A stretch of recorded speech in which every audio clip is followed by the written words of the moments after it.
Metallic bonding. देखिए बड़ा एक दुनिया में एक अजीब सा मसला था मेटल्स को लेकर बड़ा एक अजीब सा कॉन्सेप्ट था। कुछ लोगों ने इस मेटल में सोचा यार मेटल्स में कौन सी बॉन्डिंग होती है, बाकी सब तो हम समझ गए कि तुम आयनिक कंपाउंड्स होते हैं, नॉन मेटल्स में भी क्लियर हो गया। अच्छा, इसके अलावा बाकी सब जगह भी क्लियर हो गया, लेकिन ये समझ में नहीं आया कि मेटल्स में किस तरह की बॉन्डिंग है कि मेटल्स इतने स्ट्रांग होते हैं। तो ये बात बड़ा ही एक मसला बना हुआ था पूरी दुनिया में। पूरे साइंटिस्ट, पूरी दुनिया के केमिस्ट्री के साइंटिस्ट, बड़ा इस पर एक अजीब सा डिस्कशन चल रहा था। कुछ लोगों ने शुरुआत में से आयनिक बॉन्डिंग एक्सप्लेन करने की कोशिश करी, फिर कुछ लोगों ने इसे कोऑर्डिनेट बॉन्डिंग और कोवेलेंट बॉन्डिंग की मदद से एक्सप्लेन करने की कोशिश करी। कुछ लोग तो कहने लगे ये कोवेलेंट बॉन्डिंग का ही एक एक्स्ट्रा फॉर्मेट है, इसी में कुछ ऐसा ऐसा होता है। ये तमाम तरह की अपनी अपनी थ्योरीज आने लगी। लेकिन कोई भी थ्योरी इसकी उन क्वालिटीज़ की मेलेबिलिटी होती है, डक्टिलिटी होती है, कंडक्टिविटी होती है, जो खास तौर से इसकी प्रॉपर्टी, इसकी हार्डनेस होती है, इसका हाई बॉइलिंग पॉइंट, इसका हाई मेल्टिंग पॉइंट, इन सबको एक्सप्लेन नहीं कर पा रहा था। मेन मसला ये था कि जितने भी तरह की बॉन्डिंग को हमने समझने की कोशिश करी और लोगों ने समझाने की कोशिश करी, तो खास तौर पे इसकी कौन कौन सी प्रॉपर्टी हैं, खास तौर से इसकी प्रॉपर्टी कौन कौन सी है। पहली बात हार्डनेस, दूसरी बात लस्टर कि जो इसमें एक चमक होती है, इसकी हार्डनेस, इसका लस्टर, इसकी चमक। डक्टिलिटी, आप सब जानते होंगे डक्टिलिटी को, है ना, कि जो डक्टाइल होता है यानी कि खींच लिया जाता है, इसे तारों में बदल दिया जाता है। मेलेबिलिटी यानी कि ये आपका शीट्स में, चादरों में कन्वर्ट हो जाता है, पीट कर इसको शीट में कन्वर्ट कर कहते हैं, इसे हिंदी में कहते हैं धात्वधीनता, और डक्टिलिटी को कहते हैं तन्यता, यानी कि तारों में बदल देने वाला, वायर्स में कन्वर्ट कर देने वाला, खिंच जाने वाला। कंडक्टिविटी, ये जो इसकी स्पेशल प्रॉपर्टी है मेटल्स की, इतने हाईली वेरी गुड कंडक्टर्स होते हैं। हार्डनेस भी होती है अच्छी खासी। अब हार्डनेस होगी तो मेल्टिंग पॉइंट तो हाई होगा ही होगा, उसमें तो कुछ बार बार कहने की जरूरत नहीं है। लस्टर होता है, एक चमक होती है, तो उसका क्या रीज़न है। डक्टिलिटी होती है, डक्टिलिटी होती है, मैलेबिलिटी होती है, खास तौर पर कंडक्टिविटी होती है। इन बातों को समझाने के लिए कोई भी बॉन्डिंग बड़ा अलग अलग तरह से लोगों ने अलग अलग तरीके से समझाने की कोशिश करी, लेकिन कोई भी बॉन्डिंग इन सारी प्रॉपर्टीज़ को समझाने में बहुत ही नाकामयाब रहा। किसी ने कुछ बता दिया तो ये रह गया, ये बता दिया तो ये रह दिया, ये बता दिया तो ये रह गया। बहुत सारे मॉडल्स आए, बहुत सारी चीज़ें आई, लेकिन जिन दो मॉडल्स पे आज भी साइंटिस्ट भरोसा करते हैं उनमें से एक मॉडल है electron sea model,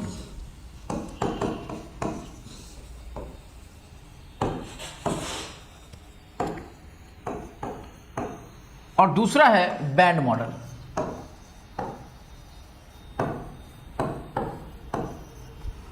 one model is electron sea model, another one is band model. Electron sea model की बात अगर मैं करूं, what do you mean by the electron sea model, चलिए एक एक मॉडल को लेकर डिस्कस करते हैं। इलेक्ट्रॉन सी मॉडल,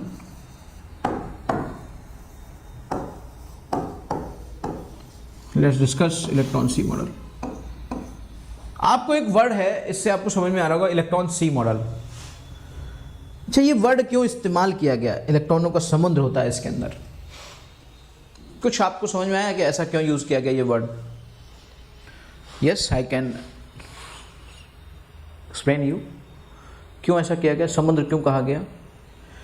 सपोज करिए आपने 23 ग्राम सोडियम ले लिया, खाली, ज़्यादा नहीं, ओनली 23 ग्राम सोडियम। सोडियम एक मेटल है, ठीक, कहीं हार्डनेस है, कहीं सॉफ्टनेस है,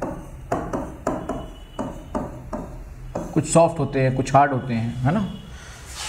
कहीं 23 ग्राम मान लीजिए आपने सोडियम ले लिया। सबसे पहले मैं समझता हूँ इसको इलेक्ट्रॉनों का समुद्र क्यों बोला गया। 23 ग्राम ऑफ सोडियम में, now tell me one thing, अगर मैं इसके नंबर ऑफ मोल्स निकालने की कोशिश करूँ, नंबर ऑफ मोल्स, तो कितने मोल्स होंगे बेटा? 23 gram divided by 23 which is equal to 1 mole of sodium atom. 1 mole of sodium atom. अब आप मुझे बताइए कि 1 मोल ऑफ सोडियम में, 1 मोल ऑफ सोडियम एटम में कितने एटम्स होंगे? हम सब जानते हैं 6.023 into 10 to the power 23 atoms of sodium. और जो सोडियम के अंदर, आप सब जानते हो सोडियम के बारे में कि आउटर मोस्ट शेल में सिंगल इलेक्ट्रॉन होता है, वैलेंस इलेक्ट्रॉन जिसे मैं कहता हूं, वहां वो वैलेंस इलेक्ट्रॉन आपका 1 होता है। अगर मैं बात करना चाहूं कि 23 gram sodium having 6.02 into 10 to the power 23 balance electrons, तो आप मुझे बताओ 23 ग्राम का एक छोटा सा टुकड़ा है, कितने ज्यादा बैलेंस इलेक्ट्रॉन रख रहा है? तो क्या तुम इसे समुद्र नहीं बोलोगे? अगर मैं इसके इतनी ड्रॉप्स कर दूं ना यहां पर, तो ये अप्रोक्सीमेटली एक समुद्र की तरीके से हो जाएगा। एक छोटा सा टुकड़ा सिर्फ 23 ग्राम का, अगर कहीं 23 किलोग्राम ले लोगे तो उतना बड़ा नंबर हो जाएगा। तो that's why this is called electron sea. अब देखिए ना कितना भयंकर वैलेंस इलेक्ट्रॉन्स हैं।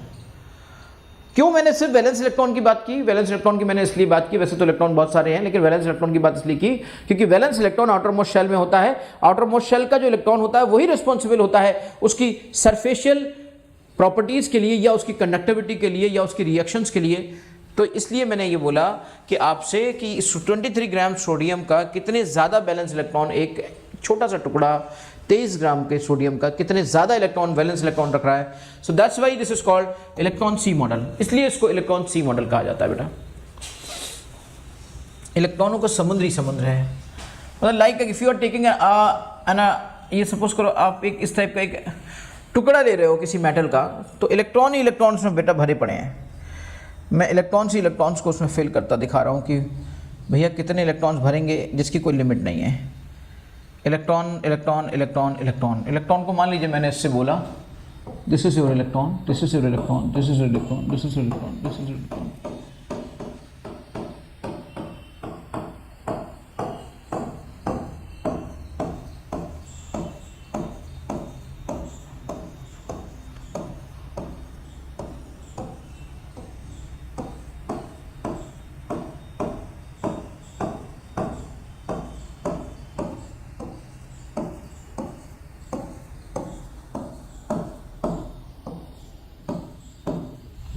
ये मान लीजिए आपके इलेक्ट्रॉन्स हैं, ये बैलेंस इलेक्ट्रॉन हमने दिखा दिए।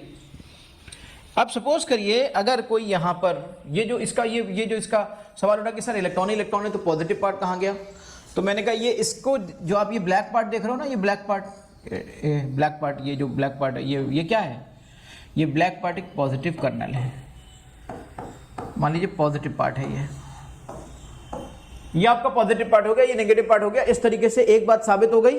पहली प्रॉपर्टी इन्होंने समझा दी कि मेटल न्यूट्रल होता है।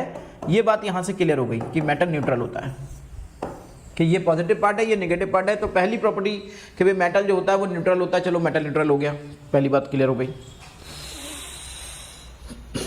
अब आप समझिए दूसरी बात, हार्डनेस या सॉफ्टनेस।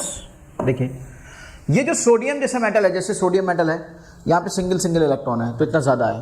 अब आप मुझे बताओ कि अगर यहाँ पर सोचिए जैसे जैसे वैलेंस इलेक्ट्रॉन बढ़ते जाएंगे, नंबर ऑफ बैलेंस इलेक्ट्रॉन बढ़ते जाएंगे, तो नंबर ऑफ बैलेंस इलेक्ट्रॉन बढ़ते जाएंगे तो ये इलेक्ट्रॉन्स भयंकर तरीके से खिचपिच टाइटनेस बढ़ाते चले जाएंगे। जो अभी जगह थोड़ी खाली भी है आपको दिख रहा है, ये बिल्कुल खाली जगह बंद हो जाएगी और इसका जो मोशन का कॉन्सेप्ट है या थोड़ा ढीलापन है वो भी सब खत्म हो जाएगा बेटा। तो इसका मतलब ये हुआ कि जो ये सॉफ्टनेस है, सॉफ्टनेस ये डिपेंड करेगा कि चलो भाई ये सॉफ्टनेस आ गई क्योंकि हार्डनेस कम हो जाएगी। और हार्डनेस जो होगी, यानी हार्डनेस किस पे डिपेंड कर रही है? हार्डनेस डिपेंड कर रही है नंबर ऑफ बैलेंस इलेक्ट्रॉन्स पर। जितने ज़्यादा जिसमें बैलेंस इलेक्ट्रॉन्स होंगे ना, उस मेटल की हार्डनेस उतनी ज़्यादा होती है। अगर कोई आपसे कह दे कि 4 मेटल दिए हुए हैं, इनमें से बताइए कौन सबसे ज़्यादा हार्ड होगा, तो आप देख लिया करो वहाँ पे हार्डनेस के लिए मेटल इलेक्ट्रॉन सी मॉडल के अकॉर्डिंग कि वहाँ पर हार्डनेस के लिए बैलेंस इलेक्ट्रॉन जिम्मेदार होते हैं। तो उस तरीके से हमने देख लिया कि भाई hardness is directly proportional to number of valence electrons. ठीक, फिर एक बात आती है लस्टर। इसको कैसे आप क्लियर करेंगे? लस्टर मीन्स क्या होता है? चमक। चमक कैसे आती है? चमक तो वही एनर्जी की उससे आएगी। होता क्या है कि जब ये इलेक्ट्रॉन इस तरीके से इतने ज़्यादा होते हैं तो इलेक्ट्रॉन थोड़ा सा कहीं से अगर एनर्जी हल्की सी लेते हैं तो किसी इसी जगह पर मान लीजिए यहाँ से यहाँ इलेक्ट्रॉन चला गया, फिर वो यहाँ से यहाँ इलेक्ट्रॉन आ गया, तो इलेक्ट्रॉन एक यहाँ से यहाँ गया था, फिर इसके बाद यहाँ पर आ गया था, तो कहीं ना कहीं एक रेडिएशंस निकलती हैं, कहीं ना कहीं इस तरीके से हाई एनर्जी स्टेट से जाकर नीचे एक रेडिएशंस निकलती हैं, और ये रेडिएशंस जिस लैम्डा को मैच करती हैं, जिस लैम्डा को ये एनर्जी निकल रही है और ये लैम्डा जिस कलर को मैच करता है, उसी कलर का लस्टर उस मेटल पे आता है, उसी कलर का लस्टर उस मेटल पे आता है, उसी कलर का लस्टर उस मेटल पे आता है। ठीक है, तो उसी कलर की चमक उस मेटल पे आती है। जैसे आप देखो ना, सोडियम पर आप देखते हो सिल्वरिश ग्रेश सिल्वरिश चमक होती है, गोल्ड पर येलो गोल्डन कलर की चमक होती है, सिल्वर चांदी पर आपको वाइट कलर की चमक मिलती है, कॉपर पे आपको ब्राउन कलर की लस्टर मिलता है। तो ये जो कलर मिल रहे हैं, ये कलर इस रेडिएशन पे डिपेंड कर रहा है कि जो ऊपर नीचे वाइब्रेशन होने से, जब स्पेस है तो इलेक्ट्रॉन ऊपर नीचे वाइब्रेशन मूवमेंट लगातार बना रहता है, ऐसा नहीं है फिक्स है यहाँ पर, ये लगातार ऊपर नीचे वाइब्रेट भी कर रहे हैं, आगे पीछे भी मूव कर रहे हैं, ऊपर नीचे भी मूव कर रहे हैं। तो उससे जो एनर्जी का रेडिएशन होता है, उस एनर्जी के रेडिएशन की वेवलेंथ अगर जिस कलर से मैच करती है, उस कलर का लस्टर, उस कलर की चमक, उस कलर, उस लस्टर मतलब चमक, चमक किसकी वजह से आई? उस रेडिएशन की वजह से। और जो कलर डिसाइड हुआ, उस कलर किसकी वजह से डिसाइड हुआ? कलर उस लैम्डा की वजह से डिसाइड हुआ, जो लैम्डा वहाँ से निकल रहा है। लस्टर किसकी वजह से आई? वो एनर्जी की वजह से, जो एनर्जी वहाँ से रेडिएट कर रही है। समझ के बेटा? तो कलर और लस्टर का कॉन्सेप्ट क्लियर हो गया, सॉफ्टनेस का, न्यूट्रल का, हार्डनेस का कॉन्सेप्ट क्लियर हो गया। सवाल उठा मेलेबिलिटी का और डक्टिलिटी का। इसके आगे है 6 पॉइंट आपका कि मेलेबिलिटी और डक्टिलिटी। मेलेबिलिटी भी इससे आप थोड़ा सा क्लियर कर सकते हो। मेलेबिलिटी में अगर आप ध्यान से देखो तो यहाँ पर ये आपका मेटल का टुकड़ा है, और इसको अगर आप इसमें स्पेस देख रहे हैं आप कितना है, अगर आप इसको अपने हथौड़े से पीटेंगे और ये इस तरीके से, अगर ये किसी एक शीट के फॉर्म में आ जाएगा, अगर ये किसी शीट के फॉर्म में आ जाएगा, मान लीजिए इस तरह का था अभी, फिर ये एक शीट के फॉर्म में आ गया, तो अगर ये शीट के फॉर्म में आ गया ना, तो भी तो इसमें इलेक्ट्रॉन क्या होता है? फिर से रीअरेंज हो जाते हैं, ऐसे फिर से इलेक्ट्रॉन रीअरेंज हो गए। तो इस तरीके से इलेक्ट्रॉन फिर से रीअरेंज हो गए, ऊपर नीचे करके फिर से इलेक्ट्रॉन, ये आपके रीअरेंजमेंट हो जाता है, और रीअरेंजमेंट हो जाता है तो इस तरीके से कोई दिक्कत नहीं आ जाती, रीअरेंजमेंट हो जाता है बेटा।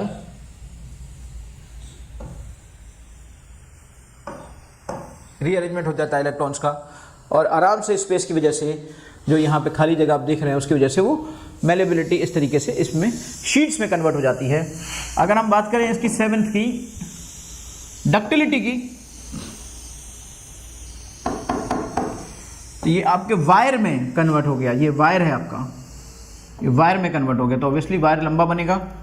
जब वायर आपका ये वायर में कन्वर्ट हो गया, ये आपका वायर है, अब वायर में कन्वर्ट हो गया तो वायर में उस तरीके से हो जाएगा, उसमें क्या मसला है? इसकी क्वालिटी यही है, ये इधर से उधर, उधर से इधर, उधर से उधर, उधर से उधर, उधर से उधर मैच करता चला जाता है, और उतनी लंबाई बढ़ जाएगी उसी हिसाब से। कुल मिला के चार्ज डेंसिटी, कुल मिला के चार्ज वही रहेगा, कुल मिला के ऐसा नहीं कि चार्ज कम हो जाए या चार्ज बढ़ जाए, तो वो उसका स्पेस को अपने आप को सेट कर लेता है, और डक्टिलिटी वहाँ पर प्रेजेंट, यानी कि वो वायर में कन्वर्ट हो गया बेटा। इसके बाद सवाल उठा थर्मल कंडक्टिविटी का। फिर इलेक्ट्रिकल कंडक्टिविटी का 2 तरह की कंडक्टिविटी आती है, एक आती है थर्मल कंडक्टिविटी। थर्मल कंडक्टिविटी, तो इतना ज़्यादा इस मॉडल को आज भी क्यों माना जाता है? क्योंकि बहुत सारी प्रॉपर्टीज़ को इसने क्लियर किया, बहुत सारी प्रॉपर्टीज़ को समझा दिया। थर्मल कंडक्टिविटी की बात आती है तो थर्मल कंडक्टिविटी में देखिए, हमेशा याद रखिएगा थर्मल कंडक्टिविटी का कॉन्सेप्ट क्या होता है? टच टू टच होता है बेटा। थर्मल कंडक्टिविटी का कॉन्सेप्ट टच टू टच होता है। जैसे मान लो अब मैं यहीं पर एक रॉड की बात कर लूँ, और उस रॉड में अगर ये इस तरीके से आपकी एक रॉड आ गई, मान लीजिए मैंने एक रॉड ले ली, और रॉड के एक हिस्से को मैंने यहाँ से गर्म किया, रॉड के एक हिस्से को मैंने यहाँ पे आग लगाई। अब आपको पता होगा जब रॉड के एक हिस्से को हम गर्म करते हैं तो दूसरा हिस्सा उतना गर्म नहीं होता है ना। फिर क्या होता है, पहले थोड़ा सा यहाँ का हिस्सा गर्म होता है, फिर यहाँ से गर्म होता है, फिर यहाँ से गर्म होता है, फिर यहाँ से गर्म होता है। क्योंकि जो इसका कॉन्सेप्ट होता है ना, इसका कॉन्सेप्ट होता है सरफेशियल टच टू टच मूवमेंट होता है, टच होता है, हीट का ट्रांसफर होता है। अब देखो जरा, जैसे ये यहाँ पर क्या है, ये electrons electrons electrons electrons electrons electrons, touch to touch touch to touch touch to touch touch to touch.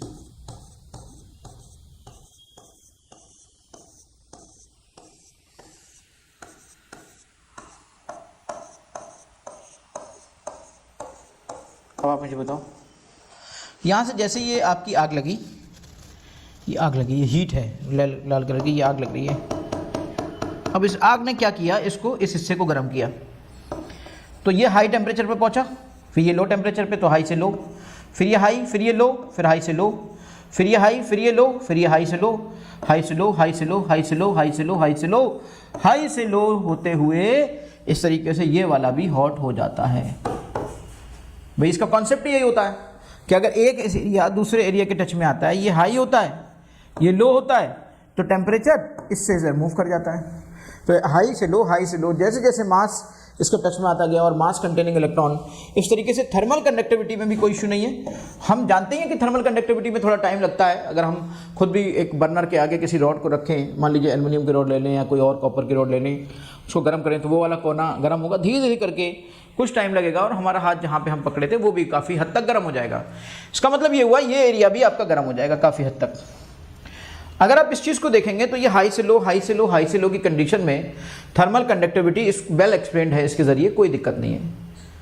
लेकिन आपको बताएं इसका मसला कहाँ फंस गया? इसका मसला फंस गया इलेक्ट्रिकल कंडक्टिविटी में। क्यों किसी और मॉडल की ज़रूरत पड़ी यार? ये तो आप हर क्वालिटी को आप धड़ाधड़ समझाए जा रहे हो, ये तो बड़ा अच्छा मॉडल है भाई, लेकिन फिर काहे को हमें एक बैंड मॉडल की रिक्वायरमेंट आई? बैंड मॉडल की रिक्वायरमेंट क्यों आई भाई? जब ये इतना अच्छा था तो बैंड मॉडल की रिक्वायरमेंट इसलिए आई कि यहाँ पर एक मसला फंस गया। कैसे फंस गया? देखो उस फंसे हुए मसले को समझते हैं। हाँ, जब मसला फंसता है तभी तो सुलझता है, ये तो कॉन्सेप्ट है।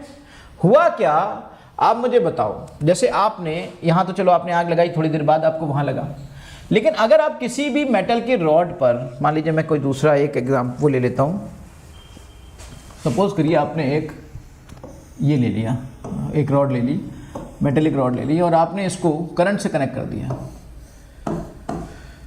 हाँ, अब आपने करंट से कनेक्ट कर दिया। अब जब करंट जाएगा तो यहाँ फिर ऐसा थोड़ी होगा कि आप इस वाले हिस्से को जोड़ो तो मतलब जैसे ही आप बटन दबाते हो तुरंत लाइट जल जाती है। ऐसा थोड़ी ना होता कि बटन दबाया आप वेट कर रहे हैं लाइट जलेगी। इसका मतलब बहुत भयंकर स्पीड होती है, बहुत भयंकर स्पीड होती है, भयंकर स्पीड होती है। अब भयंकर स्पीड अगर होती है, आप मुझे बताओ अगर यही मॉडल हुआ और इस तरीके से इलेक्ट्रॉन इतने भरे पड़े रहे, इलेक्ट्रॉन इतने ज़्यादा भरे रहे कि सारे इलेक्ट्रॉन, सब बैलेंस इलेक्ट्रॉन इन्होंने कह दिया कि कंडक्टिविटी के लिए जिम्मेदार है, तो इतनी भयंकर भीड़ इकट्ठी हो गई भाई। अब आप मुझे बताओ कि अगर यहाँ, और आप सब जानते हो कि इलेक्ट्रिकल कंडक्टिविटी में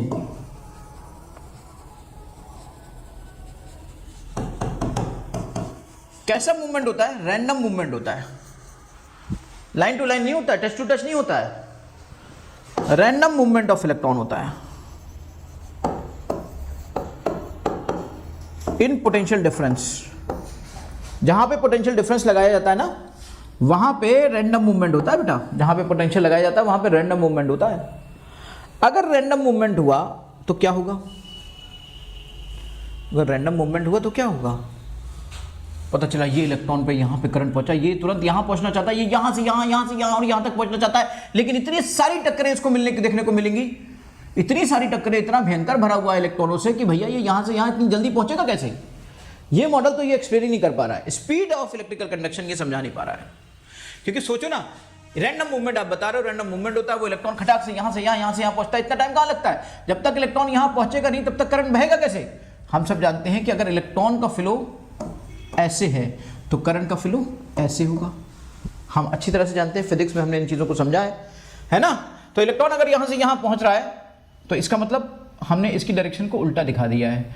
एक काम करें, इसको बड़ा दिखा दो, इसको छोटा दिखा दो, ठीक है? तो करंट आपका ऐसे मूव करेगा और इलेक्ट्रॉन ऐसे मूव करेगा। अब ये चीज़ ऐसी आ गई है, ऐसे दिखा दो बेटा। फिजिक्स में थोड़ा सा ध्यान दो कि किधर कौन सा सिंबल बनेगा। खैर आप लोग सब जानते ही हो इतना। तो यहां से बेटा इलेक्ट्रॉन इधर से इधर भागा, इलेक्ट्रॉन जब इधर से इधर भागा तो इसको तो बहुत टक्करें झेलनी पड़ गई। तो so many collisions are there. तो स्पीड तो ये, अगर इतने भयंकर इलेक्ट्रॉन यहां भरे होंगे तो ये इलेक्ट्रॉन तुरंत दूसरे कॉर्नर पे पहुंचेगा कैसे? तुरंत दूसरे एंड पे नहीं पहुंचेगा ना।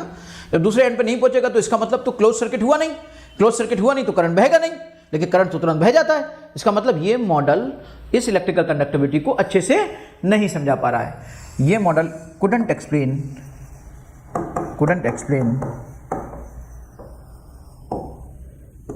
क्योंकि इसके मॉडल के हिसाब से तो टाइम भी लगेगा और इतना भयंकर कोलिजन वहां पे होंगे, इतना रेजिस्टेंस पैदा हो जाएगा कि तार पिघल जाएगा हीट की वजह से और सब भस्त हो जाएगा, बड़ा बड़ा बड़ा।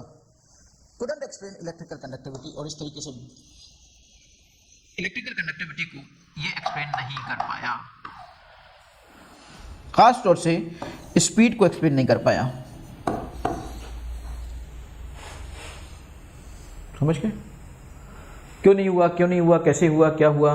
मुझे लगता है सारी बातें क्लियर हो चुकी हैं। अब क्या होगा भाई, आप समझो। जब प्रॉब्लम आती है, समस्या आती है, तो समस्या का समाधान भी होता है। तो समस्या का समाधान क्या हुआ? समस्या का समाधान ये हुआ कि एक नया मॉडल जनरेट हुआ। एक नया मॉडल कौन सा जनरेट हुआ? And that is called band model.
देखिए, मैंने इसके बगल में क्यों लिखा, एक बात समझाने के लिए आपको इसके बगल में लिखा।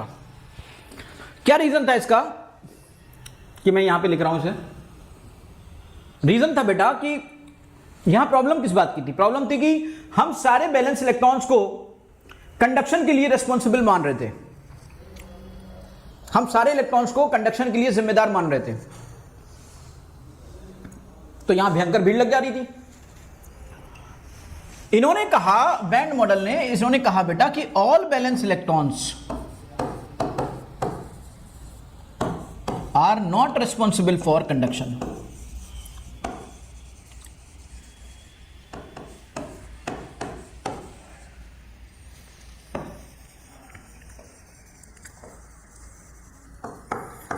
but only those valence electrons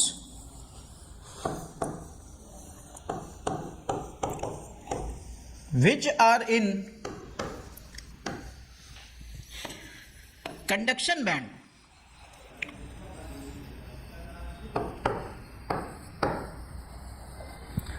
are responsible for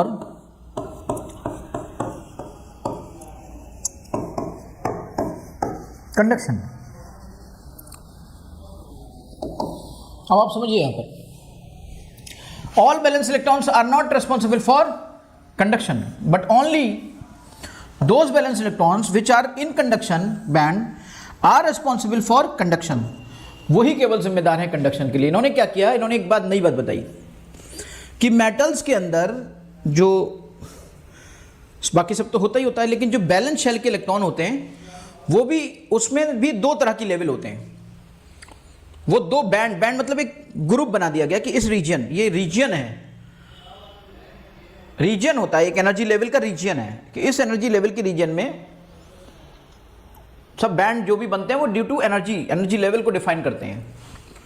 उन्होंने ये बात कही कि भाई वहां पर, जरा इस बात को फिर समझ सकते हैं आप, देखिएगा यहां पे सभी बैलेंस इलेक्ट्रॉन जिम्मेदार थे कंडक्शन के लिए। तो यहां भीड़ थी, यहां टक्कर थी बहुत ज्यादा, यहां पे दिक्कत थी। उस दिक्कत को दूर करने के लिए बैंड मॉडल आया और उन्होंने कहा कि all valence electrons are not responsible for conduction, but only those valence electrons which are in conduction band are responsible for conduction.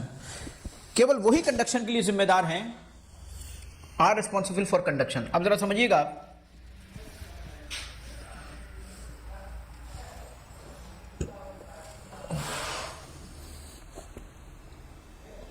ऐसे बैंड बना दिया कि भाई जो बैलेंस इलेक्ट्रॉन्स होंगे, ये एक आ गया वी बैंड। वी बैंड मतलब बैलेंस बैंड,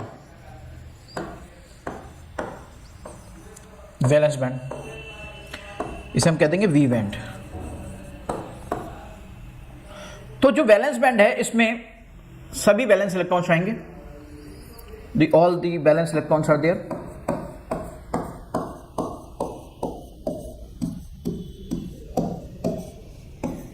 सब भरा पड़ा है बैलेंस इलेक्ट्रॉन से। यहीं पर इसके ऊपर थोड़ा सा एक बैंड है, सी बैंड, कंडक्शन बैंड जिसे कहेंगे। समझाने का तरीका है, अब कहेंगे आपके ये बैंड क्या होते हैं सर? ये बेसिकली एनर्जी लेवल है बेटा, एक तरह का, कि इस एनर्जी लेवल तक, एक तरह से मैं आपको बताऊं साफ साफ, कि जैसे इस एनर्जी लेवल से इस एनर्जी लेवल तक, ये आपका एक एनर्जी लेवल हो गया, तो ये बैलेंस बैंड की एनर्जी लेवल है, तो आप ये कह दो एनर्जी ऑफ बैलेंस बैंड। और इससे थोड़ा सा ऊपर, इससे थोड़ा सा ऊपर, ये यहां पर, ये आप कह दो कि एनर्जी ऑफ कंडक्शन बैंड। सवाल उठा ये क्या है सर? तो इसका नाम रखा गया बैंड गैप।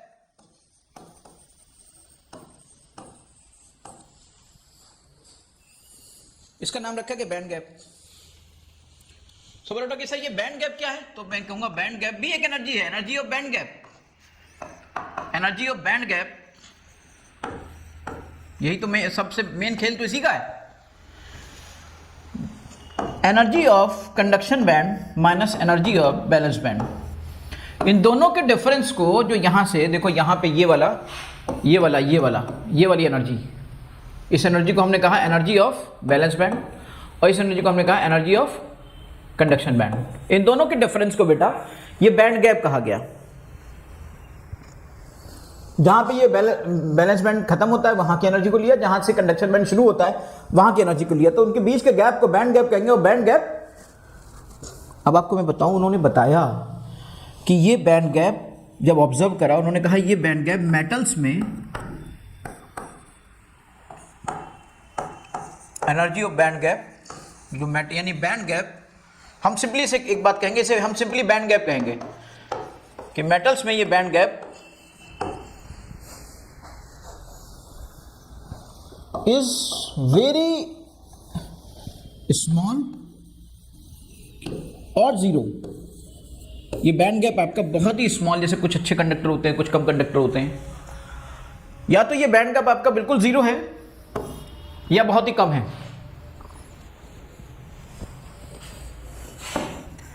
फिर आते हैं आपके सेमी मेटल्स, जिसे हम कहेंगे, इसे हम इसीलिए हम मेटल्स को कंडक्टर भी कहते हैं बेटा, कंडक्टर्स भी कहते हैं, कि कंडक्टर्स में ये ऐसा होता है। और उन्होंने कहा जो सेमी कंडक्टर्स हैं उनमें ऐसा होता है कि बैंड गैप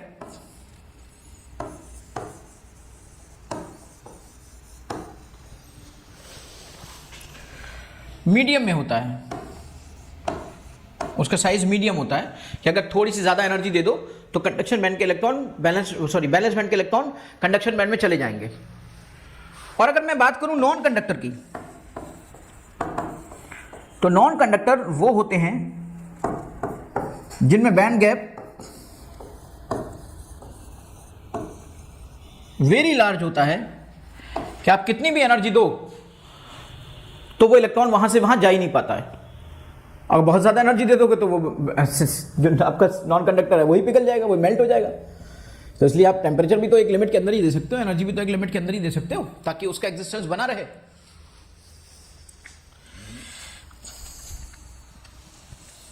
तो यहां पर अगर हम इस चीज को और ध्यान से देखें बेटा, थोड़ा पिक्टोरियल प्रेजेंटेशन में देखते हैं।